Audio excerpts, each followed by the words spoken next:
Wah, keren. Halo Sobat Tani sekalian, jumpa lagi dengan saya Onike Leilogo dalam podcast Onike Leilogo Berbagi.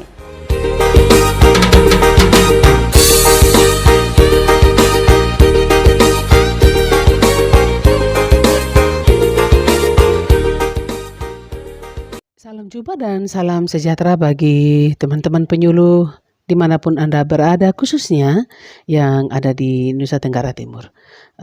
Pada kesempatan kali ini, pertama-tama tentu puji syukur ya kepada Tuhan karena diberikan kekuatan, kesehatan yang baru setiap hari ya.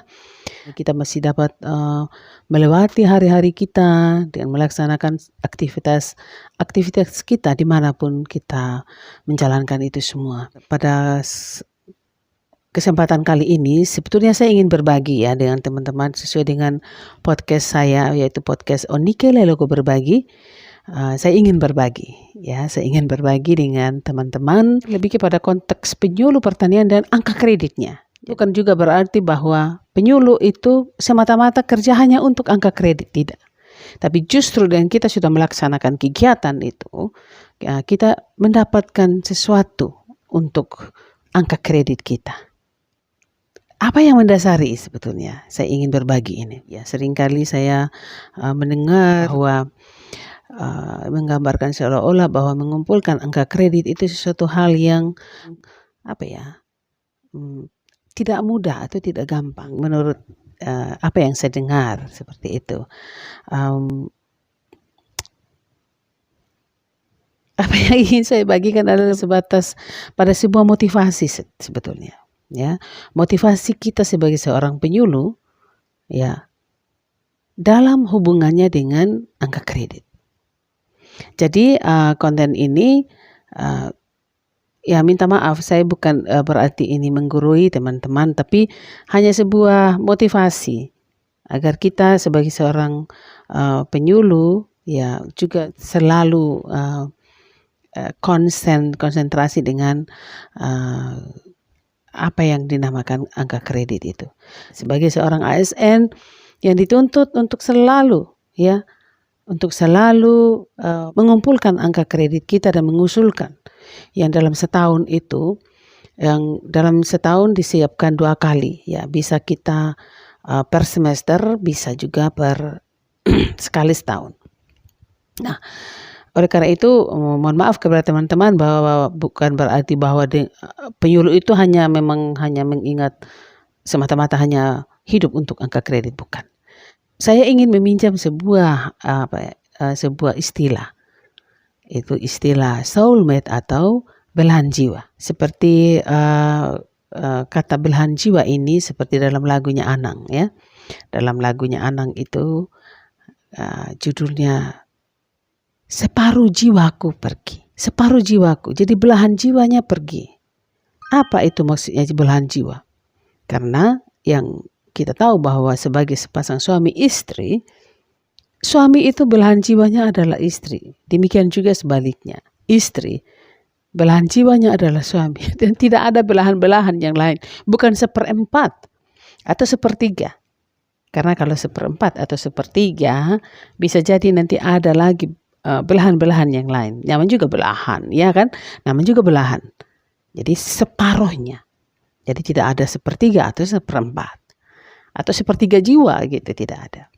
Oleh karena itu saya mengambil istilah ini untuk kita bisa maknai dalam hubungannya dengan angka kredit kita. Angka kredit kita. Jadi sebagaimana ya seorang suami, apapun yang dia lakukan dalam rumah tangga ya, dia tidak memikirkan diri sendiri, mengambil keputusan mengenai keuangan, mengenai anak-anak, pendidikan anak-anak dan sebagainya. Itu pasti pengambilan keputusan itu akan terjadi bila 2 orang itu mengambil keputusan secara bersama-sama. Jadi tidak bisa dimonopoli hanya oleh suami. Karena dia punya belahan jiwa. Kemanapun dia pergi, apapun yang dia kerjakan, demikian juga istri. Mungkin bepergian kemana-mana, aduh suami saya sudah makan atau belum, anak-anak, seperti itu. Jadi dia selalu ada dalam pikiran dia. Demikian juga seorang penyuluh. Ini ya kenapa saya kaitkan itu. Jadi seperti sign atau tanda buah hati itu. Bahwa di sebelahnya suami, sebelahnya istri, atau sebelahnya penyuluh, sebelahnya adalah angka kredit. Jadi apapun yang kita kerjakan, misal contoh, saya ambil contoh misalnya saya ditugaskan untuk melaksanakan BIMTEK. Ketika saya mendapat tugas itu, dalam benak saya itu, selain saya harus menyukseskan kegiatan BIMTEK ini, pasti ada juga hal-hal ikutan itu yang saya bilang tadi, soulmate kita itu harus kita ingat. Oh iya, untuk BIMTEK ini, apa yang harus saya siapkan untuk angka kredit saya. Jadi setelah kita melakukan pendekatan-pendekatan dengan tempat pelaksanaan, misalnya mungkin di Desa Fatokanutu di Kupang misalnya, saya sudah harus melakukan pendekatan-pendekatan di sana, di desa di sana, dengan penyuluh-penyuluh yang ada di sana tentang BIMTEK ini. Nah, selain itu apa yang harus kita siapkan untuk mendapatkan angka kredit itu? Bahwa oh ya, yang pertama kita harus melakukan misalnya yang pertama adalah rencana. Ya, rencana BIMTEK. Nah, setelah kita melaksanakan BIMTEK, sudah ada bukti-buktinya semua, kita mentransformasikan rencana itu ke dalam bentuk laporan BIMTEK. Laporan pelaksanaan BIMTEK dengan segala uraian yang di atas. Jadi misalnya kalau laporan rencana itu misalnya latar belakangnya apa, tujuannya untuk apa, dasar hukumnya apa, terus metodenya di mana dilaksanakan, kapan waktunya, siapa pembicaranya, siapa pesertanya, bagaimana pembiayaannya dan sebagainya. Itu untuk rencananya. Setelah kita melaksanakan, kita sudah dapat semua bukti-buktinya, berupa foto dan catatan-catatan. Kemudian kita transformasikan rencana itu ke dalam bentuk laporan. Itu sudah dapat 2 item. Yang berikut apa? Karena dalam pelaksanaan BIMTEK kita harus melakukan evaluasi kan. Nah, evaluasi ini kita harus buat rencananya. Rencananya tadi seperti tadi juga pasti ada latar belakangnya apa, untuk apa dilakukan evaluasi, kemudian bagaimana caranya untuk melakukan evaluasi, apakah evaluasinya peningkatan pengetahuan, respon, terus apa alat ukurnya nanti, apa instrumennya, ya, kuesionernya apa, seperti apa kuesionernya untuk pre-test, post-test, kemudian untuk respon. Kemudian siapa nanti yang jadi responden? Yang responden pasti pesertanya. Kemudian bagaimana mengukurnya? Pakai cara apa? Analisisnya pakai apa? Kemudian kita rencana itu, setelah kita buat rencana lengkap dengan kuesionernya, terus ketika kita melaksanakan BIMTEK, kita juga melaksanakan kegiatan evaluasi. Sehingga kita sudah dapat rencana BIMTEK, laporan BIMTEK, rencana evaluasi. Setelah semuanya itu dilaksanakan, kita membuat laporannya. Kita analisa dia, terus kita interpretasikan, kita buat laporan. Sudah 4. Apalagi selain itu? Nah, kalau kita belum ada materinya, kita menyusun materi kan? Nah, materi ini kita susun, kita pertanggungjawabkan untuk kredit bisa. Bahwa kita menyusun materi BIMTEK. Dapat 5 kan? Kemudian apa lagi? Oh ya, kan kita mengajar juga. Selain kita merencanakan semua itu, mungkin bersama-sama dengan teman-teman lain, teman peneliti, teman penyuluh-penyuluh yang lain, kita juga mungkin membawakan materi apa. Berarti kita sudah mengajar.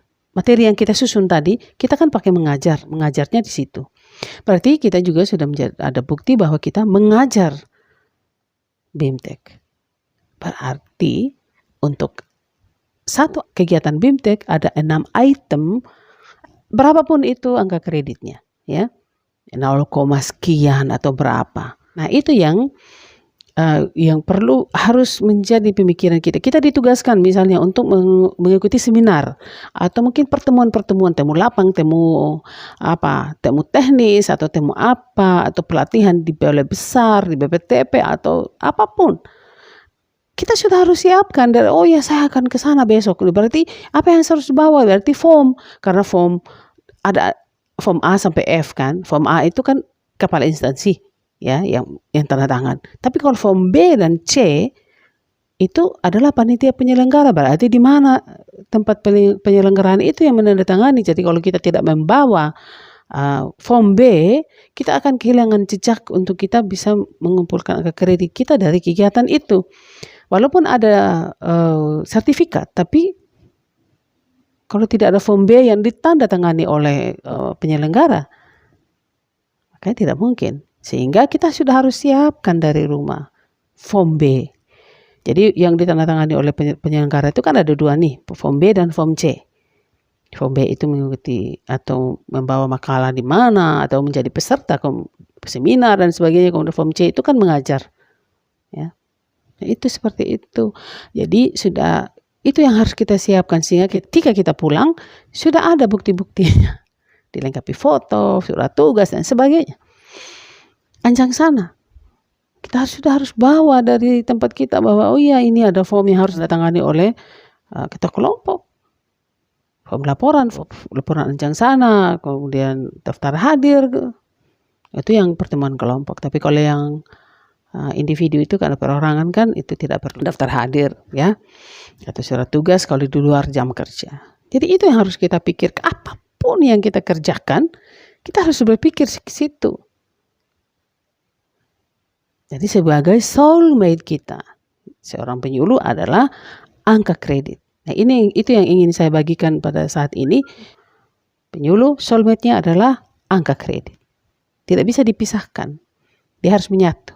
Ini hanya sebagai sebuah motivasi untuk menggugah teman-teman supaya kita tetap, walaupun melaksanakan kegiatan kita dimanapun kita bekerja, dimanapun, tapi jangan lupa untuk angka kredit kita, mengumpulkannya dengan baik, ya, menyiapkan dengan baik dengan cara kita selalu ingat apa yang harus saya bawa, apa yang harus saya siapkan. Baik, hanya itu saja mungkin untuk kali ini. Nanti kita jumpa lagi ya pada episode yang lain. Saya ingin berbagi terus tentang angka kredit ini yang itu mungkin ada kiat-kiatnya. Kita akan jumpa lagi pada pertemuan berikut. Harapan saya bahwa semoga apa yang saya bagikan ini bermanfaat bagi kita semua. Salam inovasi. Wah, keren.